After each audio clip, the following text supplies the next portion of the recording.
Hello everyone, welcome back to my channel. आज हम start करेंगे types of respiration. Previous lectures में respiration के बारे में हम देख चुके हैं, रेस्पिरेशन क्या होता है, ब्रीथिंग क्या है एंड उनके डिफरेंसेस भी डिस्कस कर चुके हैं। तो आज हम देखते हैं टाइप्स ऑफ रेस्पिरेशन। तो रेस्पिरेशन दो टाइप का होता है, एक पहला हो गया आपका एरोबिक रेस्पिरेशन और दूसरा anaerobic respiration. One by one हम एक्सप्लेन करेंगे और उनके डिफरेंसेस भी देखेंगे कि इन दोनों में क्या डिफरेंस है। तो सबसे पहला हम स्टार्ट करते हैं एरोबिक रेस्पिरेशन। तो एरोबिक रेस्पिरेशन क्या है? ये जो रेस्पिरेशन है वो ऑक्सीजन के प्रेजेंस में होता है। The respiration which takes place in presence of oxygen is called aerobic respiration. ये रेस्पिरेशन एरोबिक रेस्पिरेशन होने के लिए ऑक्सीजन प्रेजेंट होना चाहिए। अगर ऑक्सीजन नहीं हो रहेगा तो एरोबिक रेस्पिरेशन नहीं हो पाएगा। तो देखते हैं एरोबिक रेस्पिरेशन में होता क्या है। तो जो हमारा फूड कॉम्प्लेक्स फूड मटेरियल हमने डाइजेशन के दौरान लिया था वो सिंपल फूड मटेरियल में कन्वर्ट हो चुका है, जैसे कि ग्लूकोज। अब ये ग्लूकोज क्या होगा, रेस्पिरेशन के दौरान रेस्पिरेशन के प्रोसेस में ग्लूकोज जब सेल के साइटोप्लाज्म में जाएगा तो साइटोप्लाज्म में जाते ही ये कन्वर्ट हो जाता है पायरूवेट में या फिर पायरुविक एसिड में। और जो यहाँ पे हमारा ग्लूकोज है ये 6 कार्बन कंपाउंड है और ये पायरूवेट आपका 3 कार्बन कंपाउंड है। तो साइटोप्लाज्म में ग्लूकोज कन्वर्ट हो चुका है पायरूवेट में।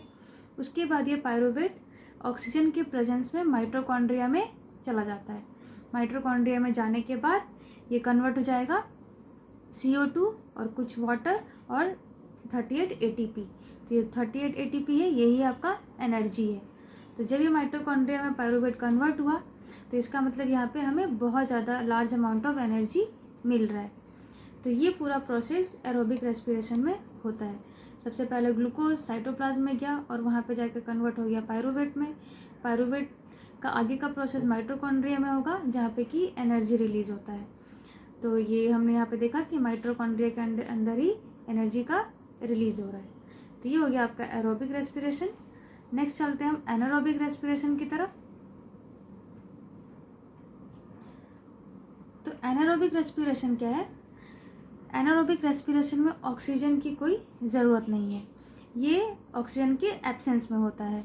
तो ऑक्सीजन के एब्सेंस में कैसे होगा, सेम वही प्रोसेस रहेगा। ग्लूकोज आपका साइटोप्लाज्म में गया और वहाँ पे जाके पायरूवेट में कन्वर्ट हो गया।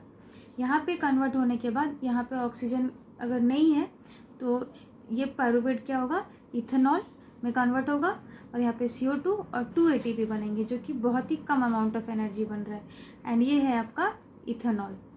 तो ये प्रोसेस पूरा होता है आपका एनारोबिक रेस्पिरेशन में। और एनारोबिक रेस्पिरेशन कहाँ पे हो रहा है, आपका साइटोप्लाज्म में ही हो रहा है। तो साइटोप्लाज्म में एनारोबिक रेस्पिरेशन हो रहा है और एरोबिक हो रहा है माइटोकॉन्ड्रिया में। तो इस तरीके से दोनों प्रोसेस कंप्लीट हो जाते हैं। अब यहाँ पे एक इम्पॉर्टेंट चीज़ है कि ATP का फुल फॉर्म क्या होता है। तो ATP का फुल फॉर्म है एडिनोसाइन ट्राइफॉस्फेट। और ATP को हम एनर्जी का करेंसी कह सकते हैं, जिसमें हम एनर्जी को काउंट कर सकते हैं। तो यहाँ पे हमें 2 ATP मिला है और एरोबिक में मिला था 38 ATP। और ATP का फुल फॉर्म है एडिनोसाइन ट्राइफॉस्फेट। अब हम देखते हैं इसके स्टेप्स या फिर इनके डिफरेंस में ही इनके स्टेप्स भी इंक्लूड जाएंगे। जब मैं डिफरेंसेस डिस्कस करूँगी तो वही एरोबिक और एनारोबिक के स्टेप्स भी हैं। तो मैं डिफरेंसेस डिस्कस करती हूँ अभी। तो difference between aerobic and anaerobic में देख लेते हैं। सबसे पहला क्या है, एरोबिक रेस्पिरेशन क्या होता है, it takes place in presence of oxygen. तो एरोबिक रेस्पिरेशन होने के लिए ऑक्सीजन का प्रेजेंस होना ज़रूरी है। एनारोबिक रेस्पिरेशन क्या होता है, ऑक्सीजन के एब्सेंस में होता है, तो इसके लिए ऑक्सीजन की ज़रूरत नहीं है। नेक्स्ट पॉइंट हम देखते हैं, it takes place in mitochondria of the cell. तो ये सेल के माइटोकॉन्ड्रिया में प्रोसेस ये होता है और ये प्रोसेस सेल के साइटोप्लाज्म में होता है। नेक्स्ट स्टेप देखते हैं या नेक्स्ट डिफरेंस देखते हैं, there is complete breakdown of glucose. Aerobic respiration में ग्लूकोज का कंप्लीटली ब्रेकडाउन हो जाता है और एनारोबिक में पार्शियल ब्रेकडाउन होता है ग्लूकोज का। नेक्स्ट हम लोग देखेंगे कि जो एंड प्रोडक्ट्स है, एरोबिक में एंड प्रोडक्ट्स क्या होंगे, आपके कार्बन डाइऑक्साइड एंड वाटर। लेकिन एनारोबिक में एंड प्रोडक्ट्स क्या होंगे, ethanol and carbon dioxide. Human में अगर हम इथेनॉल की जगह लैक्टिक एसिड एक फॉर्म होता है, तो उसके बारे में आगे के लेक्चर्स में डिस्कस करूँगी कब लैक्टिक एसिड फॉर्म होता है। और हमारे ह्यूमन के अंदर कब एनारोबिक रेस्पिरेशन होता है।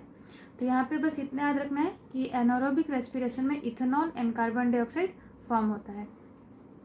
नेक्स्ट हम देखते हैं, नेक्स्ट है आपका large amount of energy is released. Aerobic respiration में बहुत ज़्यादा अमाउंट ऑफ एनर्जी रिलीज होता है 1 मॉलिक्यूल ऑफ ग्लूकोज से ही। तो यहाँ पे कितना है 36 to 38, जनरली 38 ATP रिलीज होता है। लेकिन एनारोबिक रेस्पिरेशन में क्या हुआ, ओनली 2 ATP रिलीज हुआ, मतलब बहुत ही कम अमाउंट ऑफ एनर्जी बनता है इसमें, रिलीज होता है। और इसके एग्जांपल्स देख लेते हैं हम। एग्जांपल्स में आपका आएगा एरोबिक रेस्पिरेशन के examples human being, animal, plants, ये सब में होता है। सबको ऑक्सीजन की ज़रूरत है रेस्पिरेशन करने के लिए।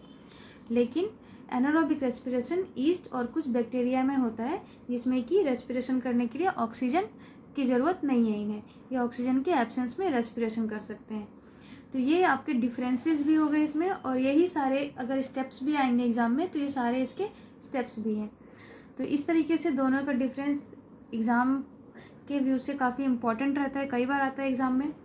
नेक्स्ट लेक्चर में हम इसके आगे कुछ और डिस्कस करेंगे।